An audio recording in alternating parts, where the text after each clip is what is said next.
Over the last couple years, I have come to really appreciate that, every passive real estate investment out there promises high returns, but they come with wildly different risk. Some of these come with very high risk, others come with relatively low risk. So the real question that we should be asking ourselves as passive real estate investors or active real estate investors is, what is the risk of this investment? And today, we are so lucky to have investor Brian Burke with us. He's the author of The Hands Off Investor. He is the founder of real estate syndication firm Praxis Capital. And he has learned a lot about real estate investing risk over the years. So, Brian, I am very excited to hear some of these hard-won lessons that you've learned about risk in real estate investing. Well, I've been investing in real estate for about 35 years now, Brian. I've bought almost $1 billion in real estate, Whew. and most of that has been funded by investor money. And in all these decades, I've never lost a dime of investor principal, which is something that I'm not only very proud of, I got to find some wood to knock on to make Yeah, sure I right. can keep that record going. But in order to have a track record like that, you have to have some strong risk mitigation practices. And I learned a long time ago in some of my own real estate investing that it is so much easier to lose $1 million than it is to make $1 million. So it's if you lose your principal, you can forget about making profits because you have nothing to make a profit off of. So risk mitigation is extraordinarily important. And there's a lot of different elements of risk that are out there in real estate investing, passive investing, no matter what. They all involve elements of risk that you need to try to find ways to control.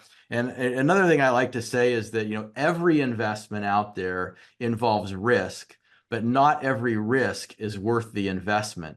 So it's up to you to sort out what you want to invest in and how you're going to mitigate those risks. And to talk about some risk mitigation strategies, I think one of the most critical risk mitigation strategies for you as a passive investor is to look at the team that you're going to be investing with to make sure that they have the experience, the track record, all of those things to successfully carry out this investment. And track record means, have they done this type of real estate before? Have they executed this business strategy before? Have they gone full cycle? What kind of results have they produced when they do so?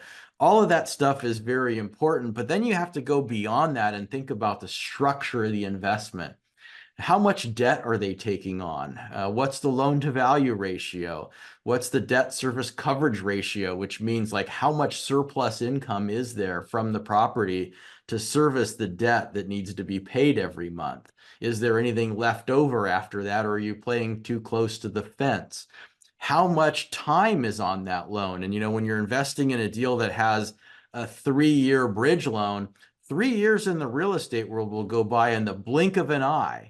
And if anything wrong happens during that 3-year period, that investment is at risk of complete failure with total investor losses. So having a longer loan term, at least 5 years, preferably 7, and hopefully 10, gives you enough time for all of the negative things in an adverse market to play all the way out and sell at the next market cycle peak and live to invest another day. Maybe you don't even make a return on your investment, but at least you get your money back.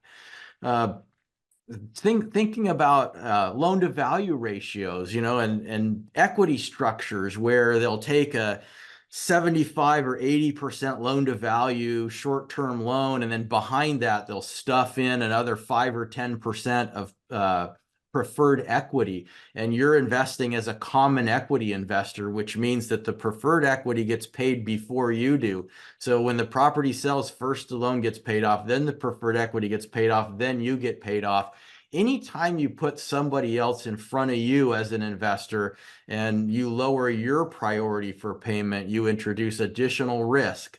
So you have to make sure that when you're thinking about making an investment, think about risk-adjusted return. And just because this investment is a 16% projected return and that investment is a 20% projected return doesn't mean that the 20% is better. It could mean that the 20% is getting you there with higher leverage, more risk, maybe a less experienced sponsor, and you have a greater risk of failure. So maybe the lower return is a better investment for you for a risk-adjusted basis. And you have to think about all of those things holistically and not get too focused in on only one thing. Yeah, that's something that's been on my mind a lot recently is this notion of asymmetric returns. And that's really been our mission, or one of our guiding missions with our co-investing club is trying to find investments each month that offer asymmetric returns. There's relatively high returns with relatively low risk. And it's funny you touched on don't lose principal as sort of the main thing, and that's really been the way I've been looking at this too. Warren Buffett talks about that, of course, as the number one rule in investing is don't lose your principal. So the way that I look at passive real estate investment returns is a bell curve where inevitably some of these are going to underperform and some of them are going to overperform at the other end of the bell curve, and most will be somewhere in the middle. And what we are trying to do is to knock out that bottom left-hand corner of the bell curve, right? Of investments that lose money, underperforming and earning a small return or no return. We can all live with that sometimes, and our underperformers doing that. What we don't want is losing principal. So yeah, I fully appreciate that argument. And with syndications, a lot of people don't realize. They think, oh, well, it's this 200-unit apartment complex. It's not going to go to the value of zero. And my response is, that's not the point. That's not how you lose all your money. Like if there's 15% of common equity at the top of the capital stack, property only has to drop 15% in value for you to lose 100% of your principal. So, people just need to be cautious when they're looking at risk in really any investments, but in particular when we're talking about these passive real estate investments. So anyway, Brian, I love that overview that you just gave of analyzing risk in real estate investments. In 30 seconds or less, how do you help people, and how can people connect with you if they want to take you up on that help? Well, I think I help them most by giving them the information they need to successfully invest in passive real estate syndication investments. And I do that through my book, The Hands-Off Investor. You can find that book at biggerpockets.com/syndication book, or at your favorite bookstore, online book retailer, or on Audible, as you've told me, Brian, because that's how you did it. You can also reach me through my website, Praxis Capital. It's praxcap.com, praxcap.com, or follow me on Instagram at Investor Brian Burke. Oh, well, Brian, thank you so much for coming on today. This was a lot of fun.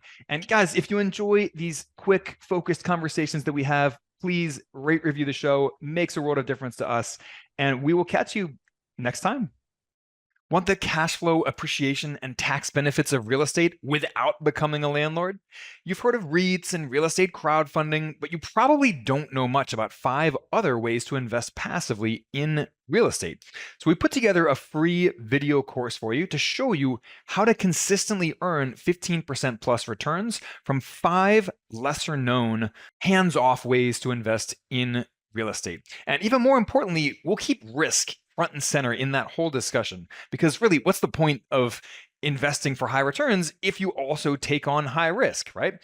So visit sparkrental.com/free to take our free course. Each video is snackable at 10 to 15 minutes long, and the entire course takes less time than watching a movie. Looking forward to chatting with you from within the course.